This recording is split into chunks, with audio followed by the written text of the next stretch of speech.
Well, President Trump is keeping his promises. He is moving fast and he is breaking things in historic, amazing ways. So yesterday, the President of the United States, via his Office of Management and Budget, put forward a proposal that would temporarily pause $3 trillion in spending from the federal government. Now, that temporary pause is in fact only temporary. Much of that spending will go forward. But the idea here is to review all of the spending the federal government is doing in a non-mandatory basis. So there's a lot of mandatory spending in the federal budget. That includes Medicare, Social Security, many aspects of Medicaid, right? All of those things are going to continue.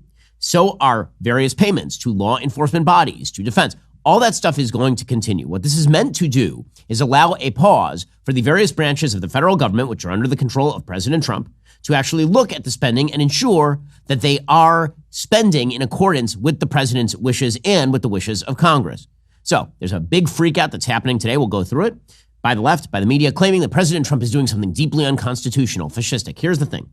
You do not get to expand the centralized power of the executive branch for full on a century, controlling every aspect of Americans' lives, spending $7 trillion. And then when your political opponents take over and they use that power in order to cut back the amount of power the executive branch will actually be exerting in Americans' lives, you don't actually get to then claim that he is a dictator. You don't get to do that. You break it. You bought it. You built this thing, and then you can't be shocked when the person who takes over decides he's going to use the instruments that you created in order to actually downgrade the amount of impact that those instruments have on Americans' everyday lives. So yesterday, the Executive Office of the President, the Office of Management and Budget, led by Matthew Vaith, who's the acting director for the moment, put out a memo saying, quote, the American people elected Donald J. Trump to be president of the United States and gave him a mandate to increase the impact of every federal taxpayer dollar. In fiscal year 2024, of the nearly $10 trillion the federal government spent, more than $3 trillion was federal financial assistance, such as grants and loans. Career and political appointees in the executive branch have a duty to align federal spending and action with the will of the American people as expressed through presidential priorities. Financial assistance should be dedicated to advancing administration priorities, focusing taxpayer dollars to advance a stronger and safer America, eliminating the financial burden of inflation for citizens, unleashing American energy and manufacturing, ending wokeness and weaponization of government, promoting efficiency in government, and making America healthy again. The use of federal resources to advance Marxist equity, transgenderism, and Green New Deal social engineering policies is a waste of taxpayer dollars that does not improve the day-to-day lives of those we serve. In other words, we got elected, and now we are going to implement the priorities of the American people. This memorandum, according to the OMB, requires federal agencies to identify and review all federal financial assistance programs and supporting activities consistent with the president's policies and requirements. By the way, this does not include assistance provided directly for individuals. Nothing in this memo, this is in the memo itself, should be construed to impact Medicare or Social Security benefits. So all the lies you're now hearing from the media suggesting that individual benefits from these mandatory social spending programs are going to be impacted by the OMB order, that's false. It's a lie. And it's being promoted by people who are lying to you. According to the OMB, to implement these orders, each agency must complete a comprehensive analysis of all of their federal financial assistance programs to identify programs, projects, and activities that may be implicated by any of the president's executive orders. In the interim, to the extent permissible under federal law, federal agencies must temporarily pause all activities related to obligation or disbursement of all federal financial assistance and other relevant agency activities that may be implicated by the executive orders, included but not limited to financial assistance for foreign aid, non-governmental organizations, DEI, woke gender ideology, and the Green New Deal. One of the great boondoggles in American public life is, in fact, non-governmental organizations that are being paid by the federal government. Grants that are going to left-wing social organizations on a non-profit basis, but are being funded by American taxpayer dollars. No later than February 10th, 2025, according to this memo, agencies shall submit to OMB detailed information on any projects, programs, or activities subject to this pause. Each agency must pause issuance of new awards, disbursement of federal funds under all open awards, other relevant agency actions. OMB may grant exceptions, allowing federal agencies to issue new awards or take other actions on a case-by-case basis. So again, the lie that this is sort of a blanket nuking of all federal spending, would that it were so. It is in fact not so. The reality is it is a temporary pause that can be relieved by the OMB, giving the ability to give the grants. So what is this? It is a way of taking a harder look at the federal spending that has been going on and that has grown wildly out of control, and in which your taxpayer dollars are being used to subsidize groups that, for example, sponsor illegal immigrants or go toward social engineering of the left, transgenderism. right? That is the explicitly stated policy of the OMB. Now, does the president have this authority? Well, the president has always had something called impoundment authority. Okay, the question is, what is the scope of that authority? So, what exactly is impoundment? Impoundment includes any executive action to withhold or delay the spending of appropriated funds. This is according to the Encyclopedia of Congressional Budget Law and the Congressional Research Service. Impoundment goes all the way back to the Jefferson administration, in which Thomas Jefferson decided that he didn't want to use a particular amount of money that was allocated to the executive branch to buy a certain type of gunboat, but it was also used under the LBJ administration. According to the Congressional Research Service, President Johnson made broader use of his power to impound by ordering the deferral of billions of dollars of spending during the Vietnam War in an effort to restrain inflationary pressures in the economy. Richard Nixon, when he was elected president, attempted to use impoundment authority to stop a wide variety of spending programs that were pushed forward by a Democratic Congress. Eventually, the administration would announce major impoundment actions affecting a wide variety of domestic programs, including, for example, a moratorium on subsidized housing programs, community development activities, disaster assistance. Court challenges reached the Supreme Court. The Supreme Court did not actually rule on general impoundment authority. It suggests that one particular law had been ignored by President Nixon in using impoundment, and that he couldn't do that for that one law. But the Supreme Court has actually never ruled in a broad fashion how far impoundment authority actually goes. Congress then passed something called the Impoundment Control Act over the veto of President Nixon. The Impoundment Control Act effectively says that the president has to inform Congress of all proposed rescissions and deferrals and submit specified information regarding each. And then the Comptroller General has to oversee executive compliance with the law and notify Congress if the president fails to report an impoundment or improperly classified item. If there is a rescission of spending, the president says, I'm just not going to spend this money, then the Impoundment Control Act provides that funds must be made available for obligation unless both houses of Congress take action to approve the rescission request within 45 days of continuous session. So perhaps that is what President Trump is figuring right now, is that he will effectively rescind the spending. He's got a majority in both houses of Congress, and then Congress will just give him the go-ahead on the rescission of the spending. Now, the truth is that the question of a line item veto, which is effectively what impoundment acts as, it's the president being able to go through and redline a particular budget. This has been a bipartisan consensus in favor of this sort of stuff since the 1990s. In fact, in 1996, the federal government with President Clinton and a Republican Congress passed a line item veto through Congress, and the Supreme Court struck it down, suggesting that it was unconstitutional. But according to Daniel Henninger, writing back in 2011, here is a list of U.S. presidents and public figures who have used or supported broad impoundment power. Abe Lincoln, Franklin Roosevelt, Harry Truman, JFK, LBJ, Bill Clinton, the Bushes, John McCain, John Kerry, Al Gore, Pat Buchanan, Jeb Hensarling, Russ Feingold, Joe Lieberman, Judd Gregg, both Paul Ryan and Barack Obama.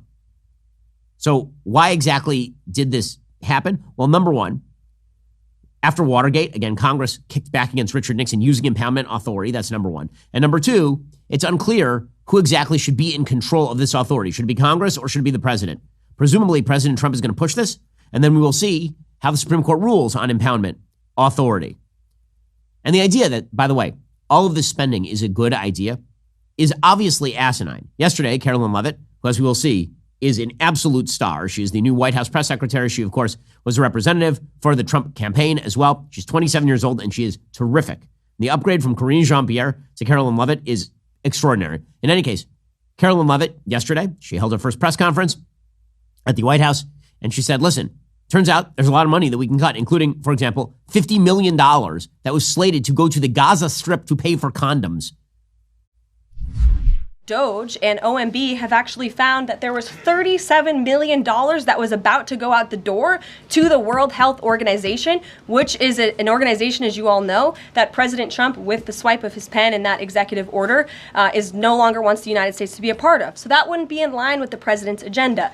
DOJ and OMB also found that there was about to be 50 million taxpayer dollars that went out the door to fund condoms in Gaza. That is a preposterous waste of taxpayer money. Okay, now, people on the left are saying, no, that was just for sexual health in Gaza. Okay, I just have a question. Why are we paying for sexual health in Gaza? I was made aware by the left that there is a supposed genocide in Gaza, but they're stopping people from producing people in Gaza. By the way, the population of Gaza has actually increased, not insubstantially, during the Gaza war. What are those condoms actually used for in Gaza, by the way? Believe it or not, it turns out that the Hamasniks in Gaza have come up with extraordinary new uses for condoms, including blowing them up with helium, using them as balloons, and attaching actual inflammatories to them to set fires in Israel. Yeah, that is not even a joke. That's a thing that they've been doing. And if you just look at the cost on that, that'd buy something like 25 million condoms for use in Gaza. I don't know what they're doing over in Gaza, but I'm not sure why we would be paying for that. Well, folks, the federal government spends your money in ways that you don't like. It also keeps tabs on you. Did you know that multiple companies maintain living profiles based on your internet activity? Everything you do online is recorded and sold to big tech companies, advertisers, and yes, government agencies. The organizations behind this are called data brokers, companies that generate billions by selling your private information. When an entity purchases your data, they can use it to target you with ads, curate your content, potentially influence your decisions. However, if you want to take back control of your online privacy, I suggest you do what I do, use ExpressVPN. ExpressVPN is a virtual private network that reroutes 100% of my internet activity through secure encrypted servers. No one can see what I do online. No one can use my information against me. ExpressVPN also masks my IP address, which is the number that identifies you on the internet. This prevents data brokers from building a profile on me. The internet was designed to give us the freedom to explore and learn as equals, but data brokers compromise that freedom by selling your information to marketers and big tech companies who then restrict and control what you see online.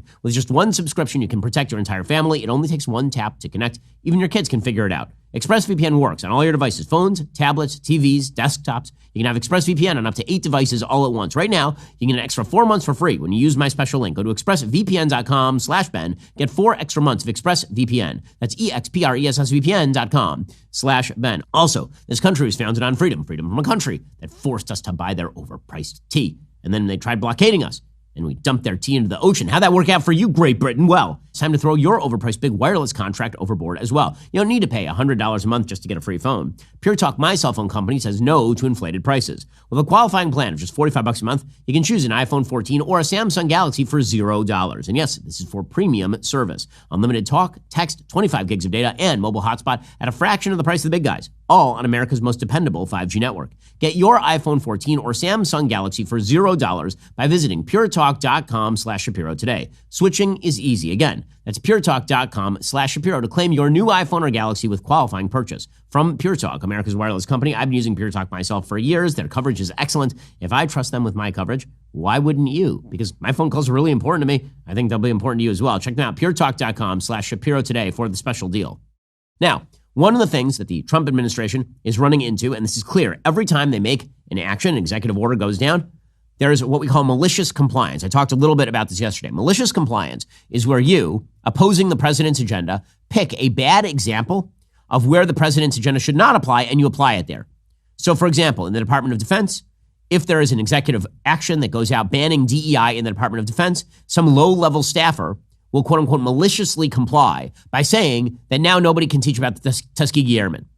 And it turns out that that's not what Trump meant at all, and Department of Defense head Pete Hegseth immediately rescinds that particular stupid application of the executive order. A malicious compliance has become a way for so-called deep staters, meaning career employees in the executive branch who don't like President Trump or his agenda, to try to thwart that agenda with bad headlines. And one example of that came yesterday when there was a temporary shutdown of the Medicaid enrollment website. Now, do you think that President Trump wants the bad headline of shutting down the Medicaid enrollment website when he put forward this OMB executive action? Do you think that that's actually what he... Of course not. Of course not. And actually, within hours, President Trump and the White House immediately addressed this. Karoline Leavitt put out a tweet, quote, "The White House is aware of the Medicaid website portal outage. We have confirmed no payments have been affected. They're still being processed and sent. We expect the portal will be back online shortly." Now, again, one of the things that's happening here is you have members of the deep state who are coordinating with the media to do things like this and then claim that the end of the world is nigh. So you'll hear lots of headlines over the course of this week about how various nonprofit programs will have to shut down in lieu of the federal aid. Because if they don't get that aid today, then, well, they're going to have to shut. That's not the way that grants work. Typically, grants are annual. Okay, that means that people budget for longer than a week. You don't get a check from the government every month. If you're a nonprofit governmental organization, typically it comes in a lump sum at the beginning of the year. Okay, but people are going to play it as though everyone is going to die this week if the temporary pause goes forward. Earlier in the day, Politico reported that Trump's freeze on federal aid and grants is still reverberating as the gears of government churn out the real-world impact of the administration's broad order. But again, what you are seeing mostly is just malicious compliance here from various people inside the so-called deep state, attempts to sort of humiliate the Trump administration. The Medicaid portal story, which was the biggest story yesterday in the mainstream media, was just silly. It was up and running again within hours. And clearly what happened is that there was somebody who's in the Medicaid system who decided that pretending that they were complying with Trump's order, they were going to shut down the website to create something humiliating for President Trump. Now, meanwhile, a lot of this is going to end up in the courts, as I suggested. The question of just how far impoundment control goes is an open legal question. A federal judge, according to CNBC, has paused until next week the Trump administration order that would have frozen the issuance of existing federal grants and loans until agencies vetted them. The judge, named Lauren Ali Khan, ruled during a hearing conducted on Zoom that they would have to prevent the shutdowns and the freezing orders. Ali Khan said her administrative stay would expire 5 p.m. Eastern time Monday unless she decides to grant a temporary restraining order as requested by plaintiffs who filed a lawsuit earlier in the day challenging the Trump administration's actions. Now, again, one of the things that is very strange about the way that our judicial system has been working during Trump 1 and Trump 2 is you'll have a local district judge, like a low-level district judge, issue a nationwide injunction on a federal policy. I'm not sure exactly how that is supposed to work legally. The DOJ objects to Ali Khan's administrative stay against the OMB.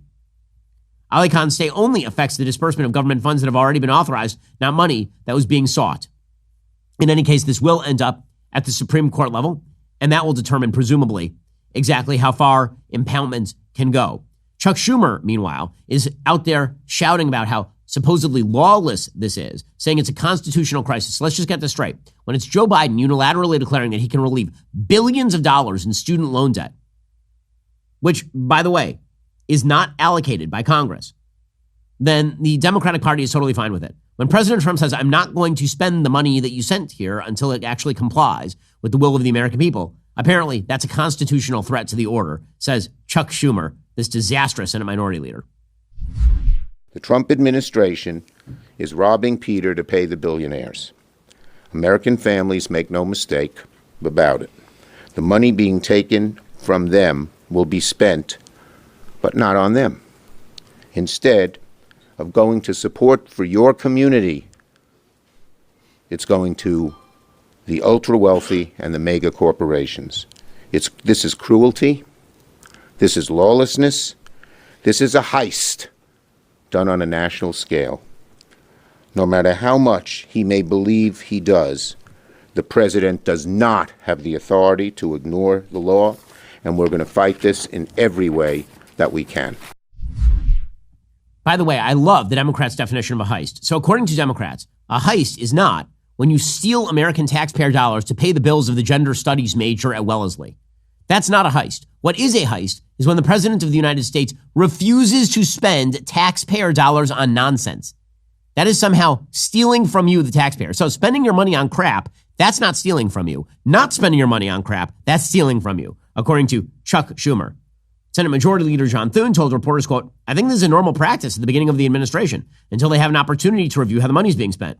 We'll see what the extent of it is and what they intend to do in a more fulsome way. For now, I think it's just kind of a preliminary step I think most administrations take. Now, this is going to raise broader issues of what the powers of the presidency ought to be. So the power of the purse, famously, is held by Congress under the Constitution of the United States. How far does the executive have the ability to prevent the disbursement of those funds? Well, according to the Constitution of the United States, the president has to make sure that the laws are faithfully executed. Okay, but what exactly does that mean, faithfully executed? He has independent constitutional authority, presumably, to say, I'm not going to spend this money if I think that it violates the Constitution. And then it all gets hashed out by the Supreme Court. But this kind of lives in a gray area of the law that the Supreme Court has never really ruled on. The reality is that thanks to the vast growth of the federal bureaucracy, there is a reason why the government ratchet only works in one direction when it comes to the size of spending. Until the president has something like impoundment power or a line item veto, government spending is just going to increase because the only way that actual government work gets done is by passing these giant omnibus packages to get enough people on board to actually pass them. And it's always easier to spend than it is to cut. Congress has yet to actually issue, in my lifetime, a serious cut to federal spending. They've cut the trajectory of the growth of federal spending. They've yet to issue an actual, serious, real cut to federal spending. Again, there is a reason why there has been a bipartisan level of support for things like a line item veto, historically speaking. So we will see how the Supreme Court rules on all this. The media, of course, are trying to play this up. It's going to be chaos. Everyone will die, just like everyone died of net neutrality during the first Trump term. Here's Dana Bash over at CNN, and she's panicked, obviously. I frankly think this is what we predicted when those of us who campaigned saying President Trump would cause chaos would do so, and here we are. Yeah, and look, I think that he would agree with you. Chaos is what he wants, which is why he's doing this. The question is what comes after that. Okay, well, this idea that Trump wants chaos, I don't understand why it's suddenly considered normal or non-chaos to spend trillions of dollars on absolute sheer trash. And this is the gap that exists between normie America and non-normie America, the media elites on the coasts. For them, normal is spending trillions of dollars on absolute nonsense. For normies, it turns out that not spending the dollars on the nonsense, that would be more normal than spending the dollars on the nonsense. Stephen Miller, who is a very aggressive defender of the president's agenda.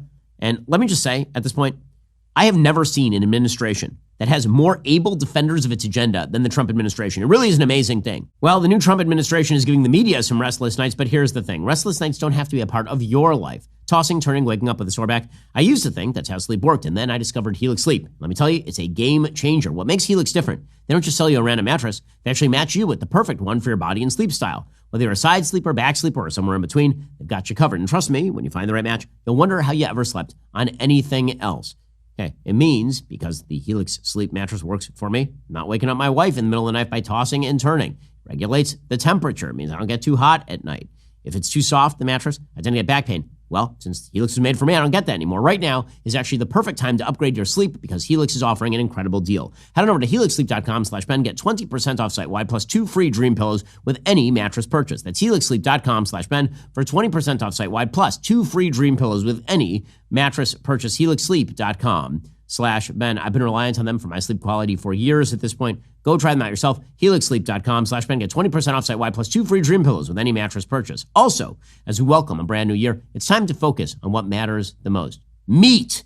I'm not even kidding. Because here's the thing. Meat is wonderful. And GoodRanchers.com brings you the meat that you need at the price that you want. They're here to help you turn all your resolutions into solutions. When you buy your meat from Good Ranchers, you're directly supporting local farms and ranches in the United States, skipping the chaos and imported meat in the grocery store. Good Ranchers delivers high-quality, 100% American meat straight to your door, so you can start 2025 with better choices, better meals, and better moments at home while still enjoying steakhouse-quality meats. The best part? No antibiotics, hormones, or seed oils, so you can feel good about what you're fueling your body with. It also saves you valuable time and money. All the cuts are pre-trimmed and pre-portioned, which makes meal prep so easy on even the busiest of days. They're all individually packaged and vacuum sealed as well, so you have less waste. You never have to throw freeze or burn cuts away again. Remember, visit GoodRanchers.com, use my code BEN, claim $25 off, free express shipping, and your choice of free ground beef, chicken, or salmon in every order for an entire year. You're spending more time with family, spending less money on going out to eat, enjoying quality, nutritious American food is on your resolution list this year? Well, be sure to visit GoodRanchers.com, use my code BEN today for meat that delivers just that. GoodRanchers.com, American meat delivered. As I said before, Karoline Leavitt, the new White House press secretary, she's terrific at her job. She's great. Stephen Miller is a very aggressive defender and a very effective defender of the president's agenda. Tom Homan, speaking on immigration. J.D. Vance, obviously, was like made in a laboratory to deal with legacy media. President Trump himself. I'm old enough to remember the Bush administration when George W. Bush somehow seemed to think that it was beneath him and beneath the Republicans to actually defend their agenda aggressively, that it was somehow not Marcus of Queensberry rules. Trump administration people do not have these same hangups. They go with the media, and then they refuse to accept the premise of the question, and they fight back. Here was Stephen Miller, for example, with Jake Tapper on the spending freeze. I just want to make sure I understand. So anybody out there that provides school lunches, anybody out there? Yeah, there's zero impact on public benefit programs, full stop, as OMB has made clear.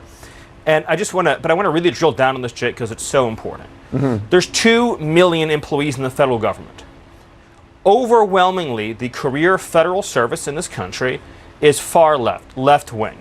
I don't know that to be a fact. Well, I'll give you a great example. We looked at USAID as an example. That's 98% of the workforce either donated to Kamala Harris or another left-wing candidate, just as an example. Okay, but let me just an entire workforce as having a whoa. Did you just say that saying someone voted for Kamala Harris is demonizing them? No, so according your suggestion is that there's a bias. No, but you used the word demonizing. You just said that I'm demonizing somebody by saying they voted for Kamala Harris. Let's get back on track. But I am on track. Okay. Let me stay on track. What I'm saying to you is this. There are 2 million employees in the federal government. Right. They're overwhelmingly left of center. The American people, I got to finish the sentence. Okay. I got to finish the sentence. The American people voted for dramatic change implemented by Donald Trump. So it is essential for him to get control of government, to establish a whole of government process for Donald Trump's political appointees to review discretionary grants of spending for pet projects that are not directed by Congress. Okay, that's exactly right. That's exactly right. Again, the level of defense this administration is putting forward for its agenda is unprecedented. It's unprecedented in my lifetime and maybe ever. It's an amazing, amazing thing to watch. That wasn't the only big thing that President Trump did yesterday. He also offered a buyout to millions of federal employees. Basically said, listen, if you don't wish to work for me, great. Here's the check. Don't let the door hit you on the way out. According to NBC News, President Trump's administration is offering federal workers the chance to take a deferred resignation, which would mean they agreed to resign right now, but they get paid through September. A senior administration official told NBC News they expect 5 to 10% of the federal workforce to quit, which they estimate could lead to around $100 billion in savings. All full-time federal employees are eligible except for members of the military, employees of the U.S. Postal Service, positions related to immigration enforcement and national security, and other jobs excluded by the agencies. White House Press Secretary Leavitt said in a statement, quote, American taxpayers pay for the salaries of federal government employees and therefore deserve employees working on their behalf who actually show up to work in our wonderful federal buildings also paid for by taxpayers.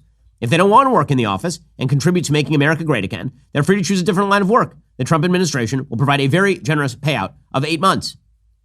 That is correct, and that is good. There's an email that was sent out to all federal employees, including a draft resignation letter for them to sign. It said, quote, if you choose to remain in your current position, we thank you for your renewed focus on serving the American people to the best of your abilities and look forward to working together as part of an improved federal workforce. At this time, we cannot give you full assurance regarding the certainty of your position or agency, but should your position be eliminated, you'll be treated with dignity and will be afforded the protections in place for such positions. If they resign under the program, quote, you'll retain all pay and benefits regardless of your daily workload and will be exempted from all applicable in-person work requirements until September 30th, 2025. So basically, show up to work or you can leave. You can also leave. Naturally, the left is fighting mad about this because they are afraid that a bunch of people will take the buyout. AFGE National President Everett Kelly ripped into the Trump email saying, quote, it should not be viewed as voluntary. Quote, the number of civil servants hasn't meaningfully changed since the 70s, but there are more Americans than ever who rely on government services. Purging the federal government of dedicated career civil servants will have a vast unintended consequence that will cause chaos. Okay, I have a question. Why is that chaos?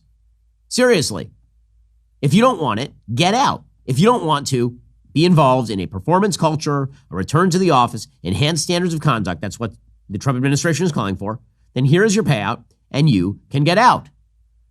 Okay, that is the email that was put out by the Office of Personnel Management. And again, they're making it real easy for people to resign. All you have to do is type the word resign into the subject line of the email and hit send. That's it. So they're basically saying, listen, we could fire you or you could leave.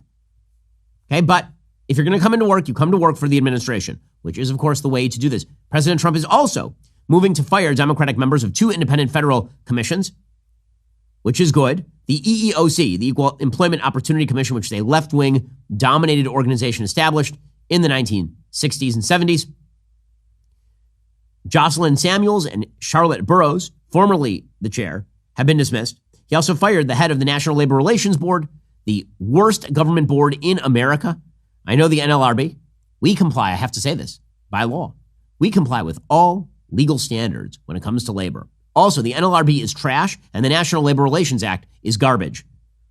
I know this because they literally tried to haul me up on charges for suggesting that I would fire employees who tried to dictate the editorial coverage of our company, which is not covered by the National Labor Relations Act.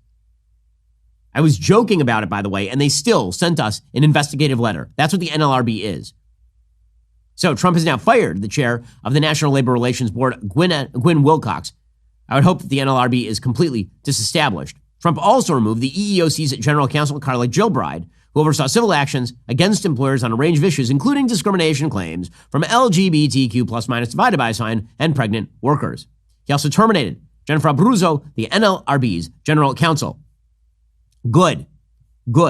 These are career left-wing employees, and it is worthwhile for them not to have jobs, period. End of story. Again, Trump is moving fast. He is moving fast. And the left is panicked because he's not using any authorities that were not available to Joe Biden or Barack Obama. Remember, guys, you built this. You don't like Trump using executive authorities in this way? Well, maybe Barack Obama shouldn't have dictated that he would use a pen and a phone if he couldn't get Congress to do his work.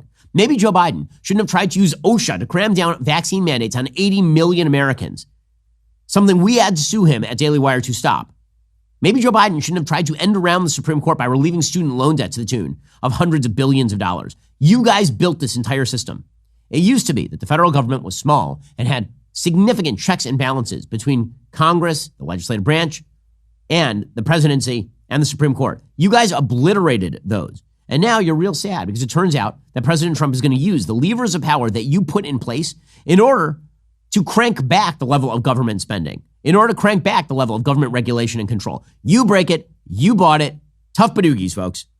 I'm sorry this is happening to you. I'm sorry that you built the system that is now being used against you. But maybe you shouldn't have built it that way if you didn't want it. By the way, I have to say, I'm loving this. I am. It is great. Because no matter how the Supreme Court rules on impoundment, we're going to find out what the actual story is on impoundment. No matter how the Supreme Court rules on these hirings and firings, we're going to find out what the actual powers of the presidency are. And I think that's a good thing. Clarity is a good thing. For too long, we've lived in this gray area where the combination of media, Democratic Congress, the President of the United States, Democrats, have been able to cram down vaster and vaster government spending programs in the name of the people without any checks and any balances. That day is now over, and I think it's excellent. Meanwhile, President Trump issued a historic executive order yesterday as well, protecting children from chemical and surgical mutilation. I'm going to declare victory here on behalf of the Daily Wire. Okay, the Daily Wire, there's no company in America. We don't toot our own horns on this as much as we should. There is no company in America that has fought harder and fought longer and fought more on the issue of the evils of transgender ideology and child mutilation than our company. We have dedicated our company to this issue for years, for literally years. I mean, going back well before What is a Woman, the groundbreaking documentary made by our own Matt Walsh that totally shifted the debate on transgenderism and transgender ideology. I mean, I'm old enough to remember when I was assaulted on national television by a transgender identifying person, okay, for the great sin of suggesting that a biological male is in fact a biological male. That was in 2015. Okay, that is going back 10 years. So I've been on this battle for a very, very long time. I believe that the very famous exchange that I had with a student at a university talking about why isn't she 60 when she claimed that boys could be girls. And I said, so why can't you be trans age? Why can't you be 60? I believe that was in 2014. I've been fighting this battle for as long as this battle has been going on. So has our company generally. There's no company in America that's done more on this. We were happy to push people like Abigail Schreier when Abigail was pushing her book, Irreversible Damage, which really was a groundbreaking book. We helped to promote that book heavily. There's not an aspect of this fight in which we have not engaged as a company. And so thank you to President Trump for putting the capstone on that. Now we need a national ban on this sort of stuff from Congress. But according to the executive action from the White House, it is now ordered across the country today. Medical professionals are maiming and sterilizing a growing number of impressionable children under the radical and false claim that adults can change a child's sex through a series of irreversible medical interventions. This dangerous trend will be a stain on our nation's history, and it must end. Countless children soon regret they've been mutilated and begin to grasp the horrifying tragedy they'll never be able to conceive children of their own or nurture their children through breastfeeding. Moreover, these vulnerable youths' medical bills may rise throughout their lifetimes as they are often trapped with lifelong medical complications, a losing war with their own bodies, and tragically, sterilization. Accordingly, it is the policy of the United States it will not fund, sponsor, promote, assist, or support the so-called transition of a child from one sex to another, and it will rigorously enforce all laws that prohibit or limit these destructive and life-altering procedures. Good for the White House. And by the way, thanks to our allies in this fight, ranging from Charlie Kirk at TPUSA. He, of course, worked with us on the documentary Identity Crisis that was available on X and now is available at Daily Wire Plus. And there's so many people who have been part of this fight. This is a giant victory for the right and a complete reversal of the trend of social leftism from where it was even 5 years ago. That is a long-going battle for this company. we should take a victory lap on it, for sure. Alrighty, in just 1 second, we'll get to President Trump on illegal immigration and the left fighting him first. Let's be real, mainstream media isn't just broken, it is corrupt. They do not report the news, they curate it to fit their agenda. And Americans, we're done with it. That's why the Daily Wire exists. We're not here to follow the narrative, we're here to crush it. Our reporters go where the truth is, no matter how inconvenient it may be for the powerful, and we're not stopping there. We're creating the entertainment Hollywood won't. Bold movies, fearless documentaries, shows that fight back against the cultural rot. Here's the thing, none of this happens without you. The fight for truth and culture starts with your support. Join the movement today at dailywire.com/subscribe. Don't sit on the sidelines. Be part of the revolution. Well, meanwhile, yesterday a star was born over at the White House. The brand new White House press secretary, Karoline Leavitt, is 27 years old. She took to the podium yesterday and she announced a massive sea change in how the White House is actually going to be treating the media. First, she said that there would, in fact, be a brand new, important focus on new media, that instead of legacy media being given all sorts of special attention, the new media would be given all sorts of attention. One of the members of the new media was there. That, of course, is our own Mary Margaret Olhan. She is our senior White House reporter. She was in the room. Mary Margaret, thanks for joining the show. Hey, Ben. It's great to be here. So let's talk about the mood in the room. Obviously, it was very, very packed. There were a lot of new media figures. It was different from the past. Talk about what it was like in there. Yeah, so it was incredibly crowded. I was not expecting that many members of the press to be there. At one point, I had someone pressed into my back and very close to me in the front as well. There were so many members of the press there, and they were excited for this new transparency of the Trump administration, which we really did not see during the Biden administration. As Karoline talked about during the briefing, there were very few press briefings and very little access to more than, the very top legacy members of the press. So yesterday during the briefing, we saw Breitbart get called on. We saw the Daily Caller get called on. We even saw TPUSA's new White House correspondent get called on.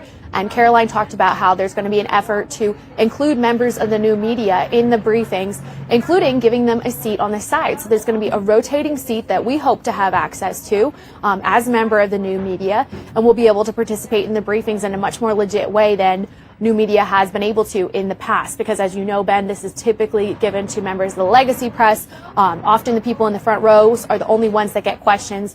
That's CNN, the Associated Press, Fox, these very established legacy media outlets. So that's really exciting for us. And Karoline made a very strong statement at the beginning of this briefing saying we are going to be transparent. We're going to be allowing new media access. In fact, we do have a clip here of Karoline Leavitt. She was asked a question by the legacy media asking about standards of truth inside the White House, and here she was slamming the legacy media.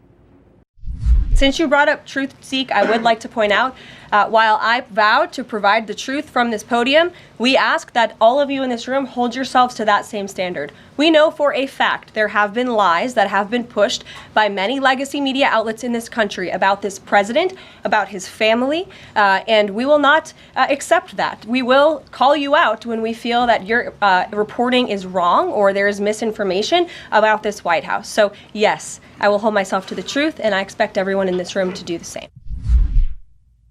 So, Mary Margaret, obviously there's a sea change in how the media are being treated at the White House. Did you have any responses from the legacy media to the fact that they are now being treated equally and with equal status to new media, like Daily Wire, for example? Well, there was a lot of murmuring in the press room, but in general, it seems like people were open to the changes. They understood that this was going to happen. And look, this was not completely out of the blue. Donald Trump Jr. came on Michael Moll's show earlier this year and talked about how the White House wanted to shake things up. We've heard that from members of the press team throughout the campaign, that this was an effort they really wanted to promote. Of course, there might be some grumblings going forward, but in general, just one seat on the side for new media, that's a great thing. And I think that's going to allow much better access. But also, there's effort to allow influencers and podcasters and people with big profiles into the briefing room to help people understand what's going on. As Karoline talked about, there has been such a shift in trust in media. Young people are getting their media from very different sources, and we saw that throughout the presidential election. We saw that in the way they consumed media from people like yourself, Ben, at the Daily Wire, rather than Fox News shows or typical places that you might expect that people would get their media. So this is a change, and it's fitting to the media landscape right now, and I'm excited to see how it goes. That's Mary Margaret Olhan, our senior White House reporter. Congratulations on actually now being an accepted member of the White House Press Corps. Really appreciate it, Mary Margaret. Thank you so much. Alrighty, well, as we say, Karoline Leavitt was a star yesterday. She had a bunch of exchanges with members, largely of the legacy media, that did not go particularly well for the members of the legacy media. Again, I've not seen a robust press response by a Republican administration this way, certainly in my lifetime. You probably have to go back to the Reagan administration to see anything like it. And I'm not even sure how good that was, considering that back then you had 3 major TV networks and only a couple of major newspapers. And now you actually have alternative media available. Here was Karoline Leavitt. She was questioned about whether the administration would be deporting only criminals or whether it would be deporting all illegal immigrants. Here was Karoline Leavitt slapping around a member of the media. Of the 3,500 arrests ICE has made so far since President Trump came back into office, can you just tell us the numbers? How many have a criminal record versus those who are just in the country illegally? All of them, because they illegally broke our nation's laws and therefore they are criminals as far as this administration goes. I know the last administration didn't see it that way, so it's a big culture shift in our nation to view someone who breaks our immigration laws as a criminal, but that's exactly what they are. Man, she is good at this. She's very, very good at this. Again, she is an aggressive defender of the president's agenda. She was also questioned by the legacy media about inflation. So the media finally decided that inflation matters, but only once Trump is president. So they asked her about the price of eggs, and she went off. Really glad you brought this up, because there is a lot of reporting out there that is putting the onus on this White House for the increased cost of eggs. I would like to point out to each and every one of you that in 2024, when Joe Biden was in the Oval Office, or upstairs in the residence sleeping, I'm not so sure, egg prices increased 65% in this country. We also have seen the cost of everything, not just eggs. Bacon, groceries, gasoline have increased because of the inflationary policies of the last administration. As far as the egg shortage, what's also contributing to that is that the Biden administration and the Department of Agriculture directed the mass killing of more than 100 million chickens, which has led to a lack of chicken supply in this country, therefore a lack of egg supply, which is leading to the shortage.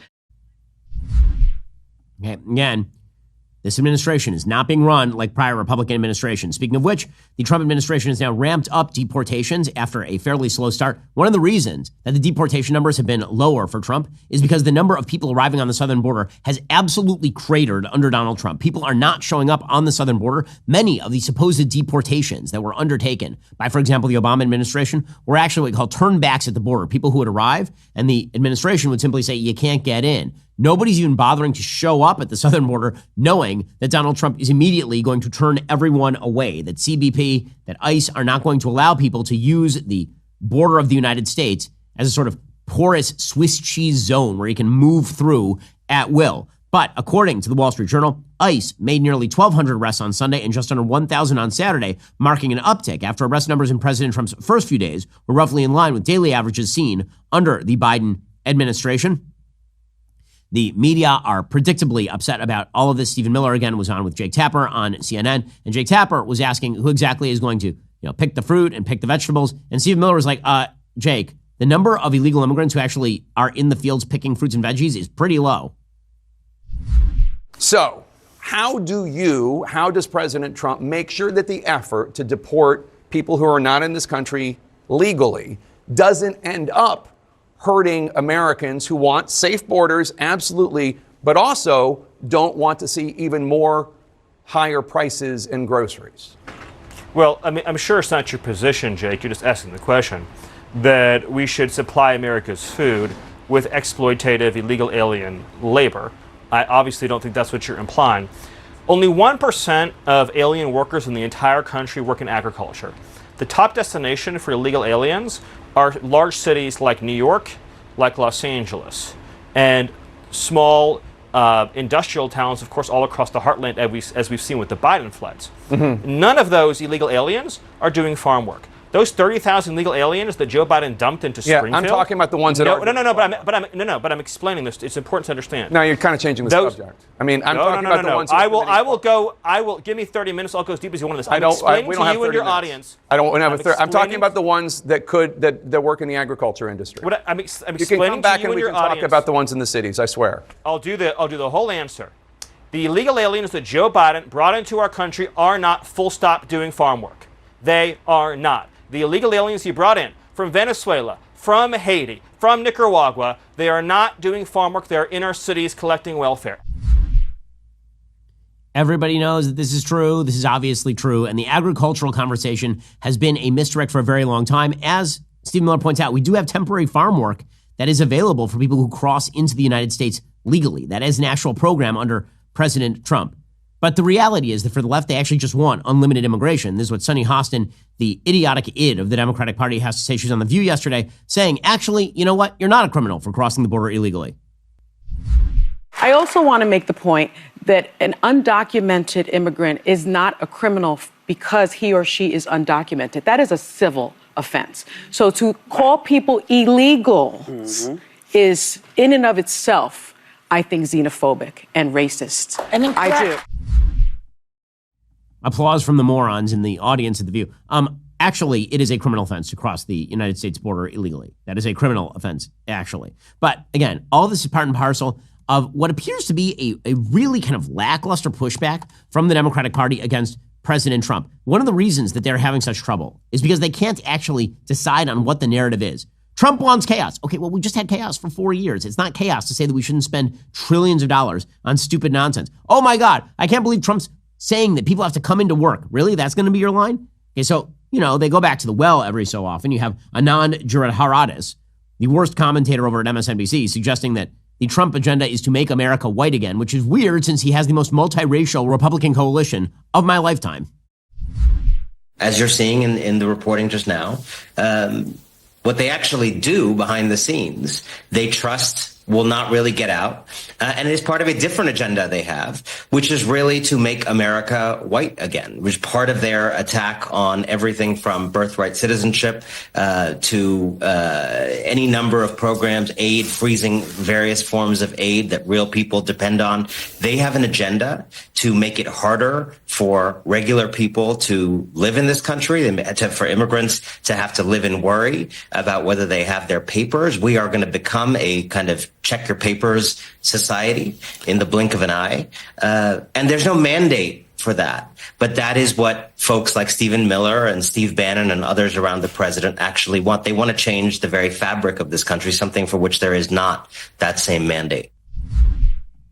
Okay, that's kind of weird since, again, there's no evidence whatsoever that Donald Trump is trying to cleanse the country of people who are not white. Like, no evidence that that is the case. And he won something insane. He won almost a majority of the Hispanic vote in the last election cycle. So, good luck with that particular argument. The reality is that the only way for Democrats to take on President Trump is to do what John Fetterman is doing, the senator from Pennsylvania, who is, in fact, a solid Democrat, right? He is a socialist-leaning Democrat in terms of these economic programs. But what he is doing is smart. He's saying, listen, Trump is doing what he campaigned on. I'm sure there are areas where we disagree. And when we disagree, I'll smack him. But I'm not just going to start screaming at the moon.